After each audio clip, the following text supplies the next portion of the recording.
Hello everyone, hope you all are good. Friends, in this video I am tell you about best games for laptops and low-end PCs for 2024. So without wasting much time, let's start the video.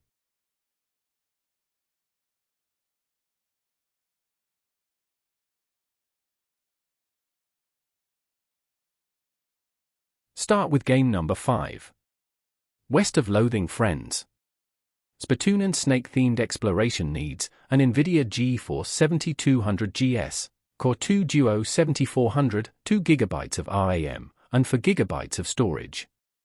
Runs on Windows XP SP2+, macOS 10.9+, SteamOS and Steam Deck. West of Loathing is a graphics adventure game that could run on a light bright. But don't let the black and white stick-based graphics fool you. Under the hood is a classic adventure game with RPG elements, killer clowns, demon cows, snake oil salesmen, and a heap of spittoons to dig through in search of loot. The dialogue is laugh-out-loud funny, and the game's irreverent humor recalls the best adventure game writing of earlier eras. West of Loathing came out at the end of 2017, but it's still a top pick if you need a game that runs on anything and offers some genuine laugh-out-loud moments. Game number 4. Resident Evil 4, 2005. Friends, rescue the president's daughter if you've got at least any CPU of 1.4 GHz or faster, 512 MB of RAM, and an operating system that supports at least DirectX 9.0C, Windows XP or later. Where Cult of the Lamb puts the player in control of a cult, in Resident Evil 4 you're fighting a cult.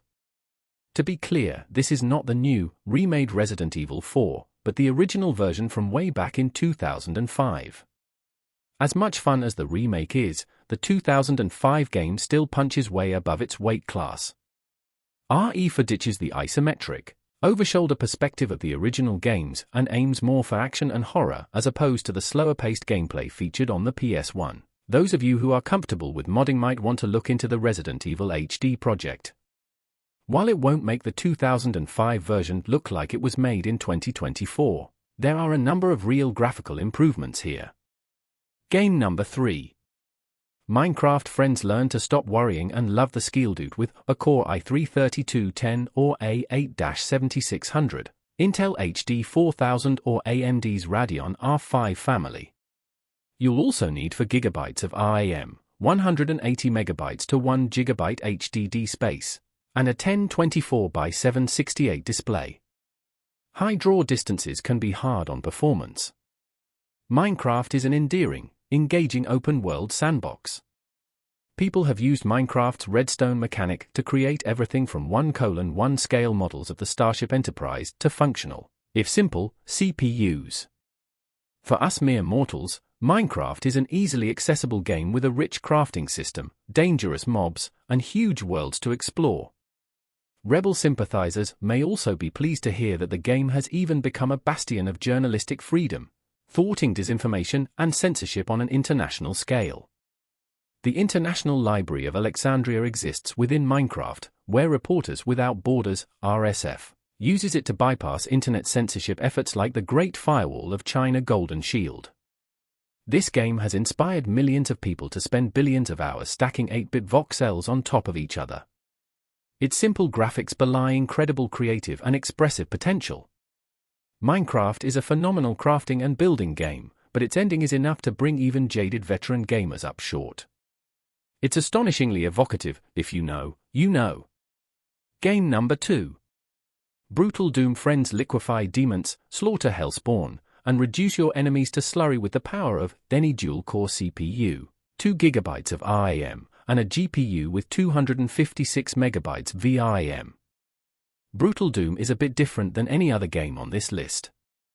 You'll need to do a bit of legwork, and you need to own the original Doom 2, their various shareware versions, or have your own free WAD files you want to run. This list gives the instructions for installation and some links to free maps that are great to play with the mod, if you don't have any of the official WADs. As for what Brutal Doom is, it's the version of Doom you'd want to play if it were made today, in a modern FPS engine. There are new, alternate weapons for your starting pistol. Guns now have load mechanics. There are alternate weapons for the plasma rifle and the BFG 9000, and you can find and use some enemy weapons that were not previously accessible in-game.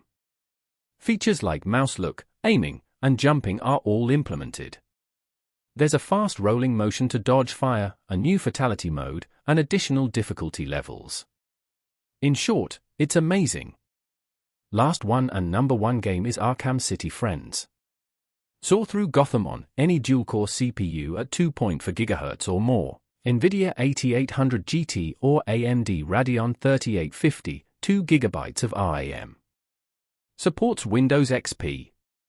We're sticking with Arkham City in this update, rather than moving on to one of the newer titles. Arkham Asylum is, to be sure, still an excellent game, and it runs on an even lower spec system than Arkham City. But between the two of them, Arkham City is the better overall Batman game. Batman's overall bag of tricks gets polished, and AC offers you playing time as characters like Catwoman, with her own distinct moveset and animation style. Arkham City feels as though it genuinely captures what it would be like to be Batman. The game also has a clever twist explaining why you face a never-ending army of thugs. If you want to find out if you're going to like the Arkham game series, we'd say this is the best one to try. If you need something even gentler on system specs, try the original Arkham Asylum. So friends, these are best games for laptops and low-end PCs for 2024. If you want the game's download links, then link in comment box. Keep supporting me. I'll meet you in another video.